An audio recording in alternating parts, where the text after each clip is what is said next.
te hautapu e hite ki te kaina matariki.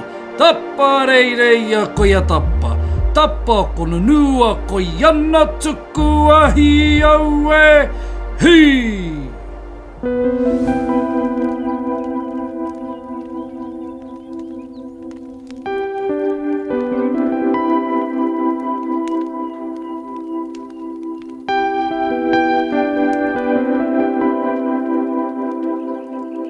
Ki te Māori, ko te whetū, ko te atua, ko te atua, ko te whetū.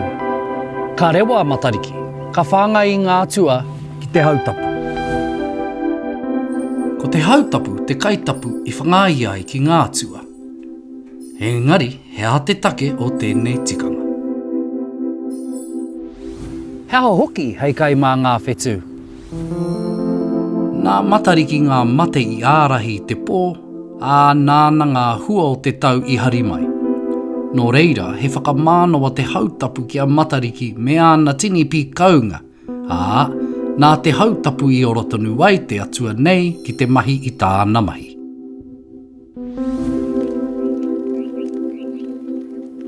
I mua tonu i te rewanga o matariki, ka whakaritea te umu kohu whetū.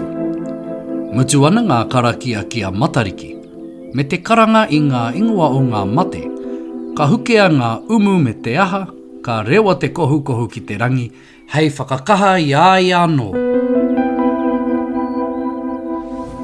I hāngai ngā kai o te hautapu ki ngā whetū o matariki. He kūmara mā tipu ānuku. He kereru mā tipu ārangi. He tuna mā waiti, he mā taitai mā waitā. Ka mutu rawa tēnei tikanga i te whitinga mai o te rā. Ka tāpai a te hautapu hei whakaorai a matariki. Ka tukua hoki ngā mate ki a whetūrangi hia i mua i te whitinga mai o te rā.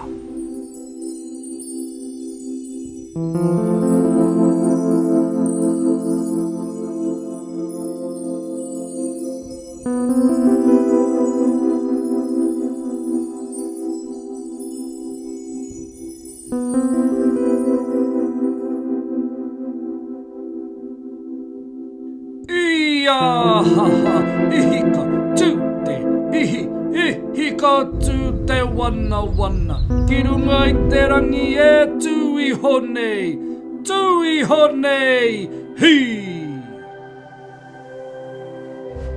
Ko te reo, te take.